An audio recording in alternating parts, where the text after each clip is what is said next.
Hi, I'm Andrea Tooley. I'm a fellow in oculoplastics in New York City.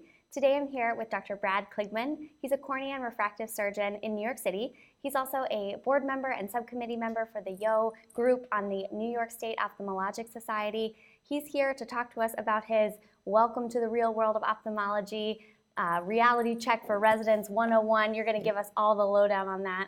So, Dr. Kligman, what do you recommend for residents and fellows when they're starting their job search? So I think the number one thing is to sit down and have a very honest conversation with yourself and with your family members who your job selection will impact most.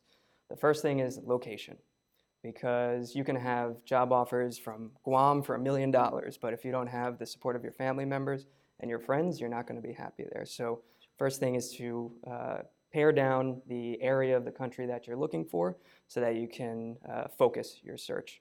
Number two is figuring out what type of practice you want to join. Private, academic, small group, large group. Again, you have to be honest with yourself.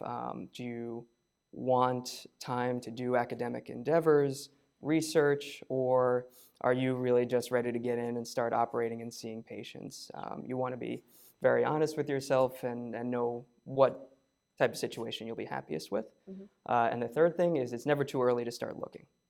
I had the opportunity to reach out to some friends and colleagues who I had been in medical school and residency with during my second year of residency, and by third year of residency, I was able to secure my position in my practice so that I could go to fellowship without the burden of running around and looking for a job, especially at the academy meeting.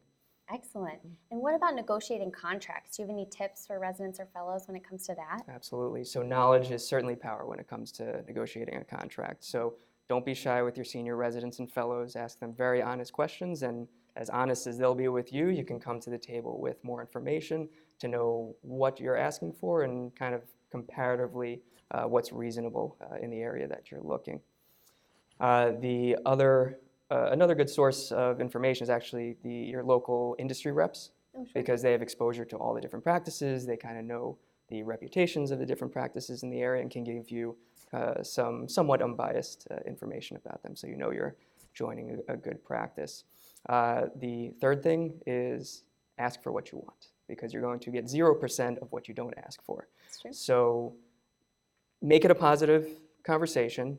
I always believe in negotiating yourself. Don't get the lawyers involved until the last part of the process, and be honest about what you want, what you think you bring to the table, and hopefully you have a very open managing partner who will have that discussion with you, and they'll say what they think is reasonable, what they don't think is reasonable, and with that knowledge that you have from your other experiences, you can come to a happy medium.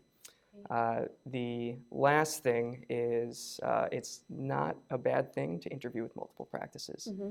Some people feel bad about getting into talks with one practice, and then you think it's kind of sneaky to be talking to another practice. That's business. This is the rest of your life. You want to have as much experience as you can to know that you're going to be happiest where you are and getting everything that you deserve.